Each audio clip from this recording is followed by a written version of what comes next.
नमस्कार दोस्तों, युक्ति आईएएस में आपका हार्दिक स्वागत है। बिहार स्पेशल का आप लोग को शायद आप लोग का एनालिसिस नहीं मिला था, मैं बिहार स्पेशल का एनालिसिस कर देता हूं। आगे बढ़ने से पहले जिन लोगों ने चैनल को सब्सक्राइब न किया हो चैनल को सब्सक्राइब कर लें। ये टेस्ट सीरीज है, ऑलरेडी सब कुछ बता चुका हूं आप लोगों को। युक्ति आईएएस का प्लेटफॉर्म है, युक्ति आईएएस का ऐप भी आ चुका है।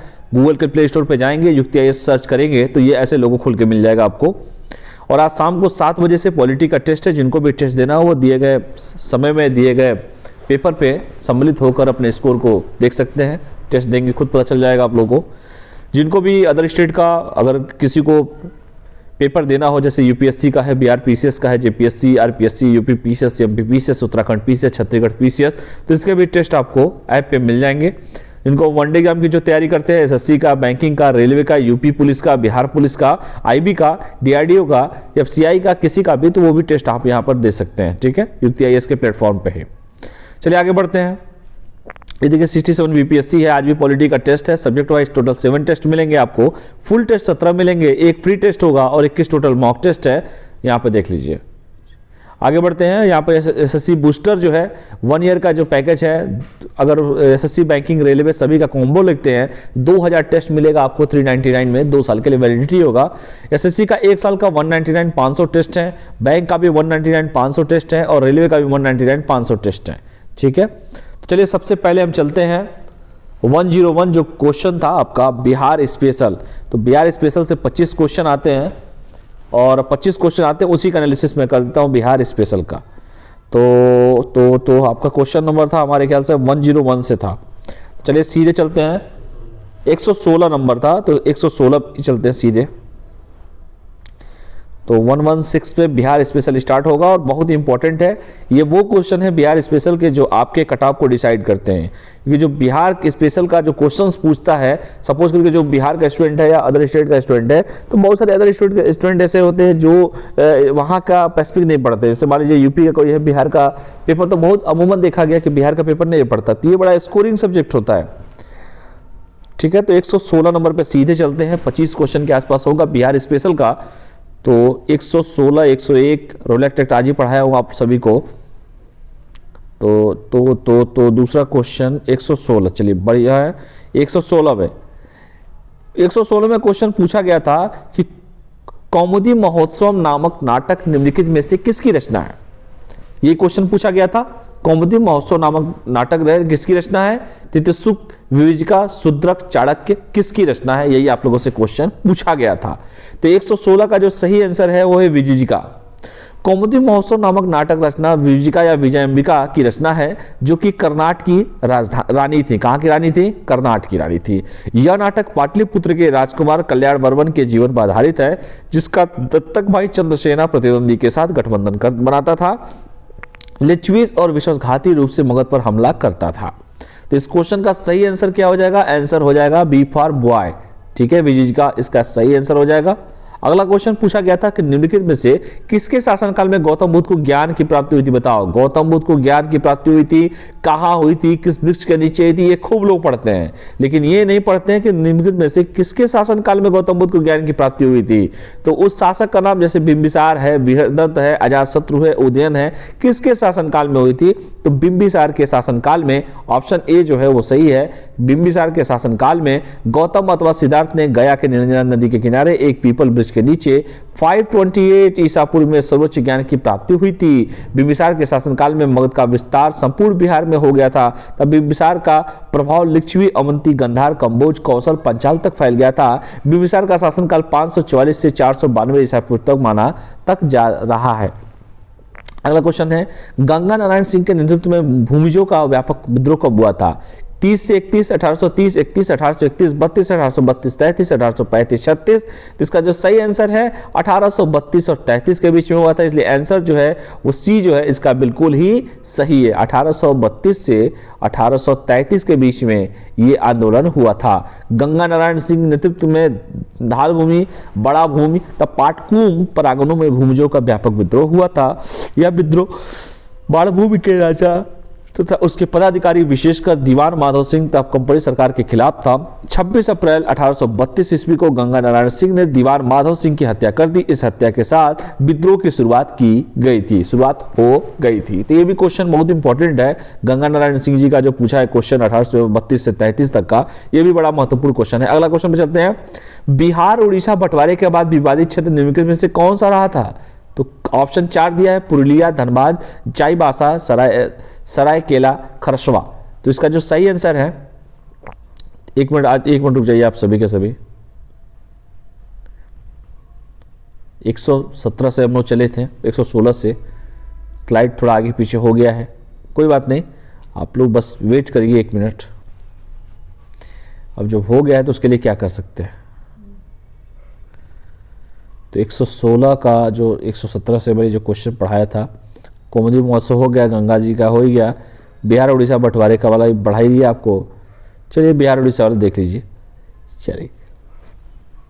चलिए तो इसका सही आंसर है बिहार उड़ीसा बंटवारे के विवादित क्षेत्र जो है वो आपका सरायकेला खरसवा है, क्योंकि 1 अप्रैल 1936 में उड़ीसा से बिहार को अलग कर स्वतंत्र प्रांत बनाया गया और 1948 में उड़ीसा के सरायकेला खरसवा जिले को बिहार राज्य में सम्मिलित किया गया था। इसलिए इसका सही आंसर हो जाएगा सरायकेला खरसवा। अगला क्वेश्चन देखिए, एक भारतीय राज्य के रूप में बिहार कब बना? ये बड़ा क्वेश्चन पूछता भी है कि बिहार एक भारतीय राज्य के रूप में कब बना? तो 1936, 1936। ठीक है, याद रखिएगा। चलिए आगे बढ़ते हैं। 1 अप्रैल 1936 में बिहार को उड़ीसा से अलग कर एक प्रांत बनाया गया और 1936 में भारत शासन अधिनियम 1935 के द्वारा बिहार को एक अलग राज्य के रूप में स्थापित किया गया। राज्य पुनर्गठन आयोग की अनुशंसा पर 1955 में भाषा के आधार पर बिहार बंगाल राज्य की सीमा निर्धारित किया गया। ठीक है, तो ये भी क्वेश्चन बहुत इंपॉर्टेंट है, पेपर में देखने को अमूमन मिलता है। कोकोलो जलप्रपात बिहार के निम्नलिखित में से किस जिले में स्थित है? कोकोलो जलप्रपात जो है रोहतास, नवादा, गया, बक्सर, किस में है आखिर कोकोलो जलप्रपात?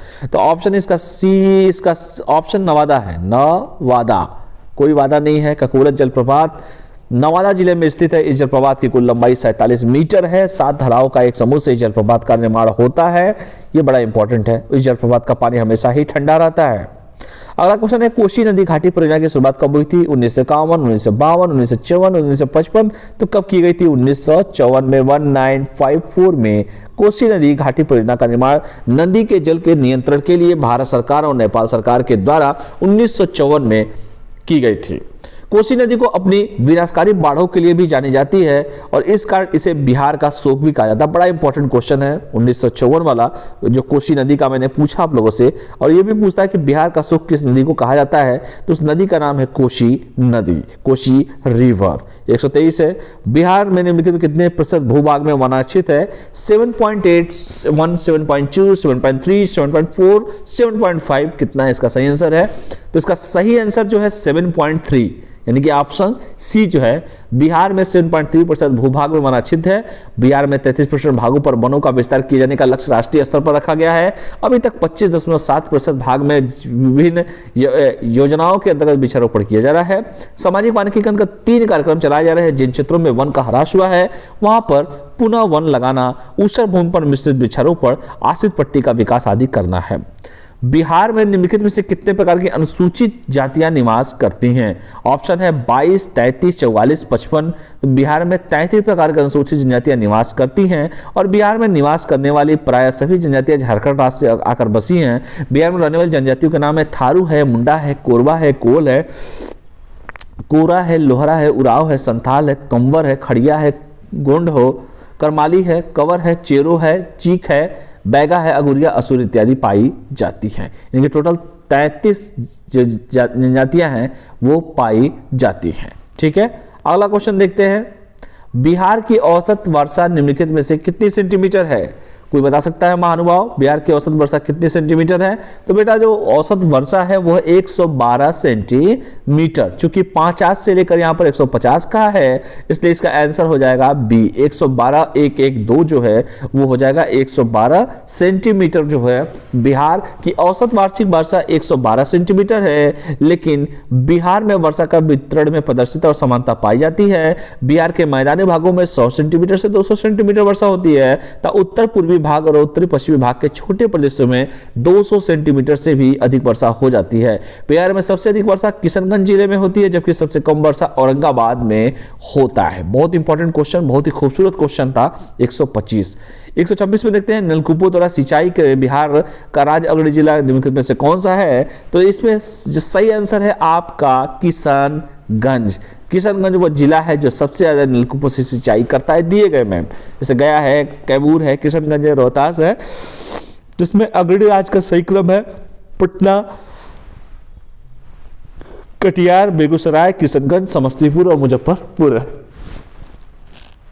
अगला क्वेश्चन है, बिहार में प्रखंडों की संख्या निम्नलिखित में से कितनी है? देखिए प्रखंड जो होते हैं, जो प्रखंड के बारे में पूछा गया है, यहाँ पे सारा डिटेल मैं यहाँ पे दे दे रहा हूँ। कभी भी अगर परीक्षा में क्वेश्चन पूछा जाए तो प्रखंड पूछे चाहे कुछ भी पूछे, आपको ये याद होना चाहिए, क्योंकि बिहार का पेपर है, बिहार पब्लिक सर्विस कमीशन का पेपर है, बिहार स्पेशल का क्वेश्चन है। तो ऐसे क्वेश्चन अमूमन देखने को मिलते हैं। जैसे पूछा है बिहार में प्रखंडों की संख्या कितनी है?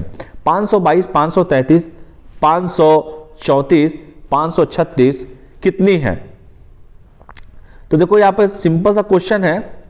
प्रभाग और डिवीजन यहाँ पर है, प्रभाग या डिवीजन है 9 है, जिला है बिहार में 38 है, उप प्रभाग या सब डिवीजन है 101 मतलब 101 है, ब्लॉक 534 है, पंचायत 8406 है, राजस्व गांव की संख्या 45,103 है, पुलिस के थाने जो है 853 है, सिविल पुलिस स्टेशन 813 है, रेलवे पुलिस स्टेशन 40 है, पुलिस के जिले 44 है, सिविल पुलिस जिला है 40 है, रेलवे पुलिस जिला 4 है। कुल इतना किलोमीटर जनसंख्या जो है देख लीजिए आप 94,163 किलोमीटर है। तो ये सभी क्वेश्चन अमूमन आपको देखने को मिल जाएंगे।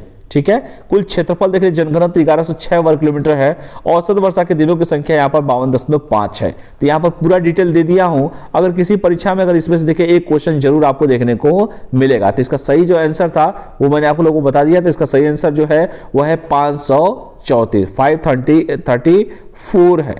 ठीक है, तो याद रखिएगा क्वेश्चन आपको अमूमन देखने को मिल जाते हैं। मुख्यमंत्री नीतीश कुमार ने किस नदी पर 263.47 करोड़ रुपए की लागत से बने 70 घाट पुल का उद्घाटन किया है? तो 70 घाट पुल का उद्घाटन सोन नदी, गंडक नदी, पुनपुन नदी, घाघरा नदी, आखिर किस पे किया है? ये क्वेश्चन आपको देखने को मिल जाएगा। तो ऑप्शन जो है नीतीश कुमार ने जो नदी का नाम है उस नदी का नाम है गंडक नदी। गंडक नदी का नाम आप लोगों ने सुना होगा। तो नीतीश बाबू जो है गंडक नदी पर बने 263.47 करोड़ रुपए की लागत से 70 घाट पुल का उद्घाटन किया है। यह पुल गोपालगंज कमेंट करके बताइएगा। एक एक्टर है, बड़ा फेमस है, नाम क्या है? चंपारण जिले की सीमा पर बने 70 घाट का महासेतु का उद्घाटन किया 20 अप्रैल 2012 को।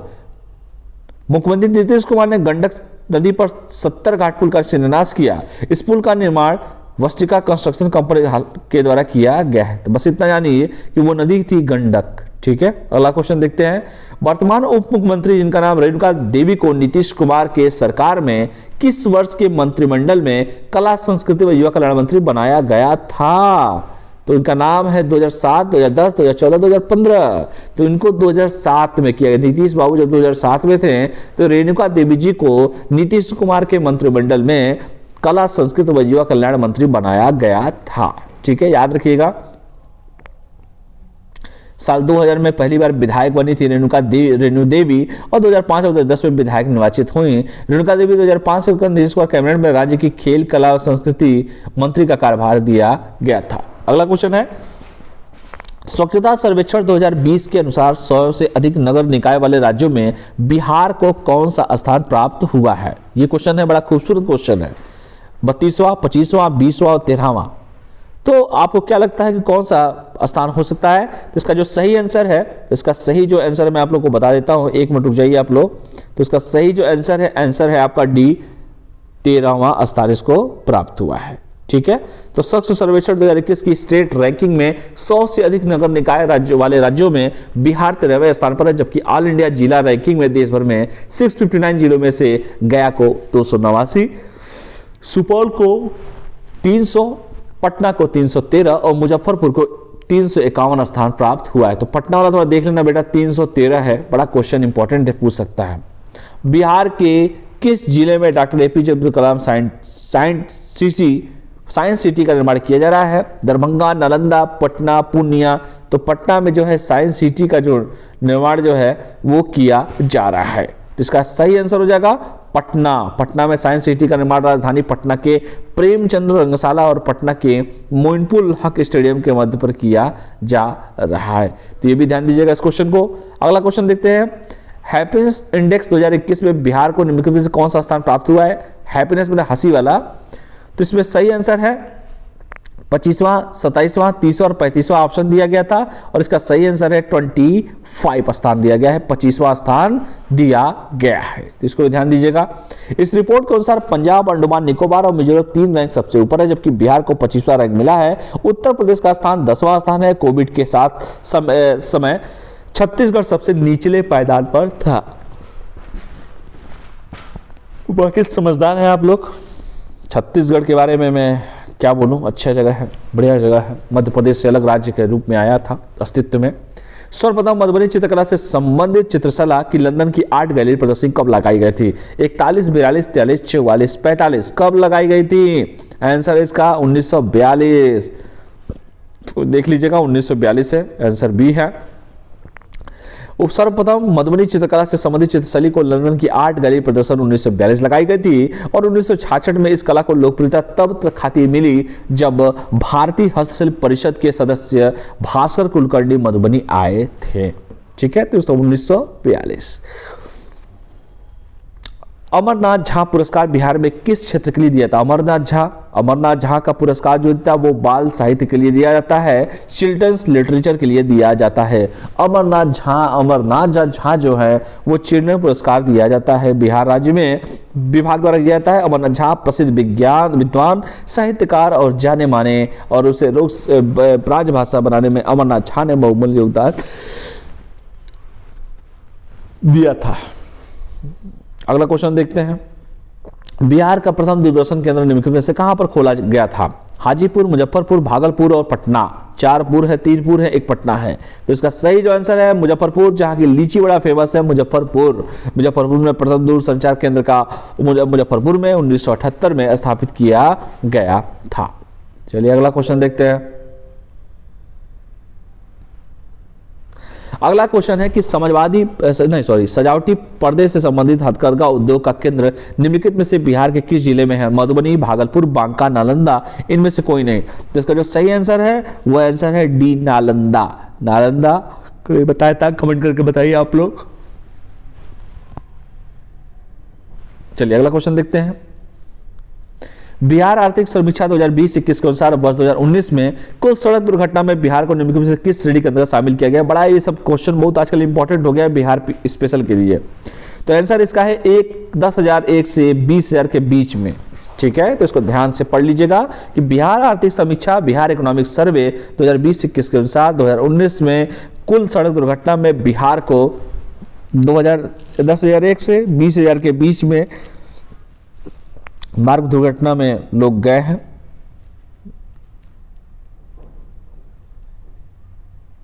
चलिए अगला क्वेश्चन देखते हैं।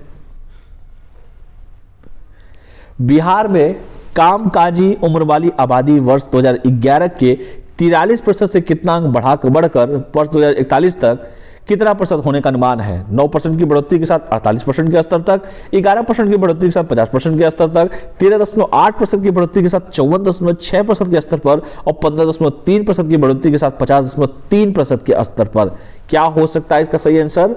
तो इसका जो सही आंसर है आंसर डी, 15.3% की बढ़ोतरी के साथ। और ये देख लेना इस बार के लिए बिहार के लिए बहुत ही इंपॉर्टेंट रहेगा। मैं अभी भी कह दे रहा हूं कि इस बार के बिहार के लिए ये जो क्वेश्चन है बहुत ही इंपॉर्टेंट रहेंगे। क्यों रहेंगे इसका कारण बता रहा हूं। ऐसे क्वेश्चन हमेशा देखने को मिलते भी हैं। तो 2013 में शुरुआत की गई थी और 23.6% जो मैंने कहा 2013-14 से वर्ष 18-19 के भी बच्चों के लिए समग्र आवंटन में 23.6% की वृद्धि की गई है। स्मार्ट प्रीपेड मीटर की राज्यव्यापी योजना की लागत निम्नलिखित में से कितना है? 34,052 करोड़ रुपया, 5248 करोड़ रुपया, 9461 करोड़ रुपया, 12,657 करोड़ रुपया। इसका जो सही आंसर है 12,657 करोड़ रुपए है। तो इसको भी ध्यान दीजिएगा, बड़ा इंपॉर्टेंट क्वेश्चन है। अगला क्वेश्चन देखते हैं। राकेश शर्मा अंतरिक्ष से सुरक्षित पृथ्वी पर कब लौटे? तो ये क्वेश्चन देखो राकेश शर्मा के बारे में पूछा जा रहा है। राकेश शर्मा अंतरिक्ष से सुरक्षित पृथ्वी पर कब पहुंचे हैं? तो अंतरिक्ष से पृथ्वी पर पहुंचे हैं ये 3 अप्रैल 1984 को। राकेश शर्मा अंतरिक्ष में जाने वाले प्रथम भारतीय थे। राकेश शर्मा सोवियत अंतरिक्ष यात्रियों के साथ COT-11 अंतरिक्ष यान से अंतरिक्ष गए थे। शर्मा ने अंतरिक्ष में 7 दिन 21 घंटे 40 मिनट का समय बिताया था और 11 अप्रैल 1984 को पृथ्वी पर वापस आए थे। कमेंट करके बताइए राकेश शर्मा वर्तमान में किस राज्य से संबंध था इनका, कमेंट करके बताइएगा आप लोग। अगला क्वेश्चन है रक्षा मंत्रालय के बारे में। रक्षा अनुसंधान विकास संगठन की स्थापना 1958 में हुई थी। स्वतंत्र रक्षा अनुसंधान विकास संगठन का 1980 में उद्घाटन किया गया था। रक्षा उत्पादन और आपूर्ति विभाग का गठन 1984 में किया गया था। एंड रक्षा अनुसंधान विकास संगठन ये मिसलेनियस का है, ठीक है, ये भी आप लोग को मिसलेनियस भी बता दे रहा हूं मैं आप लोगों को। रक्षा अनुसंधान जो बिहार स्पेशल के 25 क्वेश्चन थे वो कंप्लीट हो गए और इस श्रृंखला के साथ मिसलेनियस भी आप लोग को बता देता हूं। बने रहिए 1 मिनट हमारे साथ।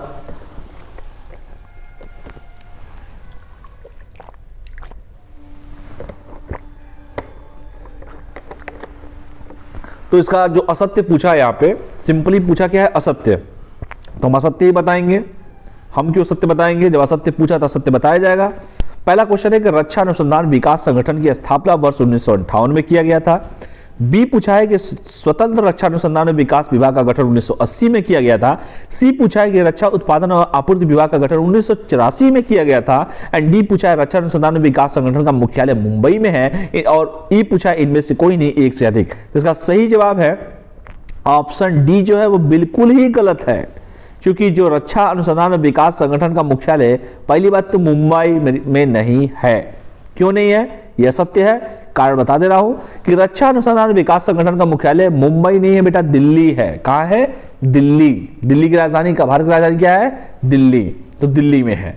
रक्षा अनुसंधान विकास संगठन के प्रमुख एवं महानिदेशक रक्षा मंत्री के वैज्ञानिक सलाहकार होते हैं।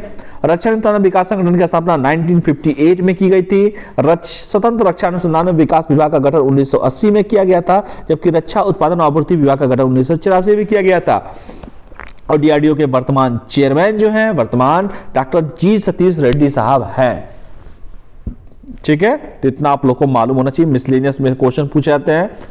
भारत के किसी राज्य की विधानसभा की प्रथम महिला अध्यक्ष कौन थी? क्या नाम था उनका? तो उनका नाम था सन्नो देवी। सन्नो देवी याद रखिएगा, भारत के किसी भी राज्य की विधानसभा की प्रथम महिला अध्यक्ष स्पीकर सन्नो देवी थी। इनका जन्म 1901 में मुल्तान में हुआ था। इन्हें हरियाणा विधानसभा का अध्यक्ष 6 दिसंबर 1966 को बनाया गया था। उनका नाम था सन्नो देवी। राष्ट्रीय विधिक साक्षरता दिवस कब नेशनल लीगल लिटरेसी डे मनाया जाता है? 9 जून, 9 जुलाई, 9 अक्टूबर, 9 नवंबर। तो जिसको पता है कि 9 नवंबर जो है राष्ट्रीय विधिक साक्षरता दिवस मनाया जाता है, तो इसका सही आंसर हो जाएगा 9 नवंबर। 9 नवंबर को मनाया जाता है। विधिक साक्षरता का मतलब जनता को कानून से संबंधित सामान्य बातों से परिचित कराकर तथा उनका सशक्तिकरण करना है। विधिक जागरूकता से विधिक संस्कृति को बढ़ावा मिलता है, कानून के निर्माण में लोगों की भागीदारी बढ़ती है और कानून के शासन की स्थापना की दिशा में प्रगति होती है। भारतीय संविधान के अनुच्छेद 39 ए में सामान्य न्याय और निःशुल्क विधिक सहायता से संबंधित है। इसको भी ध्यान से पढ़ लीजिएगा।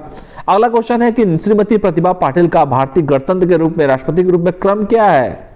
पूछते का क्वेश्चन 11, 12, 13, 14। जिसको पता है कि 13वां राष्ट्रपति के रूप में उन्होंने लड़ा था, जिसका आंसर हो जाएगा सी फॉर कैट। 13 जुलाई 2007 को भारतीय गणतंत्र के 13वें राष्ट्रपति के रूप में संपन्न हुआ था चुनाव। और 25 जुलाई 2007 को प्रतिभा देवी सिंह पाटिल ने व्यक्तित्व अनुसार देश के 12वें राष्ट्रपति के रूप में शपथ लिया था तथा देश के कार्यक्रम के अनुसार इनका 13वां था। और प्रतिभा देवी सिंह पाटिल, प्रतिभा है यहाँ पर बेटा, यहाँ प्रिंटिंग मिस्टेक है, प्रतिभा देवी सिंह पाटिल है, लेकिन यहाँ पे प्रतिभा लिखा हुआ है, लेकिन ये प्रतिभा है। ठीक है, तो प्रतिभा देवी सिंह जो पाटिल हैं, उनका भारत की प्रथम राष्ट्रपति थी। ये जो भारत की प्रथम महिला राष्ट्रपति थी और इनका जन्म 19 दिसंबर 1934 को महाराष्ट्र के जलगांव जिले में हुआ था। ठीक है, अगला क्वेश्चन देख लो। ओलंपिक में रजत पदक जीतने वाली बैडमिंटन पहली भारतीय महिला कौन है? साइना नेहवाल, ज्वाला गुट्टा, पीवी सिंधु, अपर्णा जोलकर कौन है? तो उनका नाम है पीवी सिंधु ने 2016 में रियो ओलंपिक में रजत पदक जीता था। पीवी सिंधु ओलंपिक पदक जीतने वाली पहली भारतीय महिला खिलाड़ी बनी है जो कि आंध्र प्रदेश की रहने वाली हैं। अगला क्वेश्चन देखिए, द माउंटेनियन इंस्टीट्यूट निम्नलिखित में से कहां पर स्थित है? दार्जिलिंग, छत्तीसगढ़, शिमला, उड़ीसा। तो इसका सही आंसर है दार्जिलिंग। भारत के पहले प्रधानमंत्री जवाहरलाल नेहरू द्वारा 4 नवंबर 1954 को द माउंटेनियन इंस्टीट्यूट की स्थापना की गई थी। भारत सरकार ने दार्जिलिंग में हिमालयन माउंटेनियरिंग इंस्टीट्यूट का गठन किया और पर्वतारोहण और साहसिक गतिविधियों में प्रशिक्षण देने के लिए हिमालय पर्वतारोहण संस्थान का गठन किया गया। अगला क्वेश्चन है, 148 निम्नलिखित में से किसे पर्यावरण कार्यकर्ता को वृक्ष मानव कहा जाता है? तो रविंद्र प्रसाद भट्ट, चंडी प्रसाद भट्ट, देवेंद्र प्रसाद भट्ट, अखिलेश प्रसाद भट्ट। तो इसका सही है चंडी प्रसाद भट्ट। बड़ा इंपॉर्टेंट क्वेश्चन है चंडी प्रसाद भट्ट, ठीक है। 1964 में गोपेश्वर दसौली में ग्राम स्वराज संघ की स्थापना की, जो बाद में चिपको आंदोलन की संस्था बनी, जो कि पेड़ों की अनैतिक रूप से कटाई रोकने में क्वेश्चन बड़ा पूछता है एनवायरमेंट में। चंडी प्रसाद भट्ट को इस कार्य के लिए 1982 में रेमन मैक्स से अवार्ड से सम्मानित किया गया और भारत सरकार द्वारा साल 2013 में इन्हें गांधी शांति पुरस्कार से भी सम्मानित किया गया है। अगला क्वेश्चन है, फणीश्वरनाथ रेड्डी को कौन सी जयंती 4 मार्च 2021 को मनाई गई? 90, 95, 100 और 105। 4 मार्च 2021 को फणीश्वरनाथ रेड्डी की स्वामी जयंती मनाई गई है। इनका जन्म 4 मार्च 1921 को बिहार के औराडी हिंडनगर जिला पूर्णिया में हुआ था। इनका सर्वाधिक चर्चित पुस्तक महिला आंचल की रचना की थी। 1942 के भारत छोड़ो आंदोलन में सक्रिय रूप से इन्होंने भाग लिया था। और लास्ट बट नॉट लीस्ट 150वां क्वेश्चन, वह है संयुक्त राष्ट्र संघ की सुरक्षा परिषद में निम्न में से कौन सा देश अस्थायी सदस्य नहीं है? तो संयुक्त राष्ट्र सुरक्षा परिषद में देखो 5 अस्थायी होते हैं, 10 अस्थायी होते हैं, हर 2 साल के बाद चेंजिंग होती रहती है। तो सबसे पहले ये जानो अस्थायी सदस्य कौन है, तो अस्थायी वाला हट जाएगा, अस्थायी सदस्य हम पता करते हैं। तो संयुक्त राष्ट्र संघ की सुरक्षा परिषद वर्ष 1945 में किया गया था और संयुक्त राष्ट्र सुरक्षा परिषद में 5 देश जो है, संयुक्त राज्य अमेरिका, तो देखो संयुक्त राज्य अमेरिका है, ये तो है। फ्रांस, क्या फ्रांस है? बिल्कुल है सर। ब्रिटेन, क्या ब्रिटेन है? बिल्कुल है सर। रूस और चीन अस्थायी सदस्य है, लेकिन जापान नहीं है, इसलिए जापान अस्थायी सदस्य है। इसलिए यहां पर ए जो है आपका आंसर हो जाएगा और ए गलत है, ठीक है, क्योंकि 2 वर्षों के लिए चुने जाते हैं, जिसमें भारत है, मैक्सिको है, आयरलैंड है, नॉर्वे को 2021-22 के लिए संयुक्त राष्ट्र सुरक्षा परिषद का अस्थायी सदस्य चुना गया है। इसलिए 5 अस्थायी सदस्य का नाम दिमाग में बैठा लीजिए, अमेरिका, फ्रांस, ब्रिटेन, रूस और चीन। और चीन हमेशा वीटो पावर का यूज करता है, आप पेपर में पढ़ते होंगे, यही पावर उसको दिया गया है, अड़ंगा लगाता रहता है पाकिस्तान वाले केस में। तो मैं उम्मीद करता हूं कि आप लोग को जो आज पढ़ाया गया है, चाहे सुबह मॉर्निंग में आपको पॉलिटी का सेशन हुआ हो, हिस्ट्री का सेशन हुआ हो, या इस समय बिहार स्पेशल का मिसलेनियस का सेशन हुआ हो, आप लोग को समझ में आया होगा, ठीक है। तो 7 बजे टेस्ट है, टेस्ट के लिए तैयार रहिएगा, एनवायरमेंट जल्दी से जल्दी कराइए, समय बहुत कम बचा हुआ है। तो ये इन्हीं शब्दों के साथ मैं यहीं पे समाप्त करता हूं। जिन लोगों को टेस्ट में पार्टिसिपेट करना है, नीचे लिंक दिया होगा, लिंक पे जाएं, क्लिक करें, डायरेक्ट संस्थान से आप जुड़ जाएंगे। युक्ति IAS का वेब पेज है, ये कॉन्टैक्ट नंबर है, किसी भी समस्या के समाधान के लिए आप फोन कर सकते हैं। ये गूगल प्ले स्टोर है, जहां पर जाकर युक्ति IAS के ऐप को इंस्टॉल कर सकते हैं। तो तब तक के लिए पढ़ाई करिए, ऑल द बेस्ट सभी को। पॉलिटी का टेस्ट है, 150 क्वेश्चन है, तो 7 बजे टेस्ट के लिए तैयार रहिए। तब तक के लिए बहुत बहुत धन्यवाद। Thank you all of you. जय हिंद।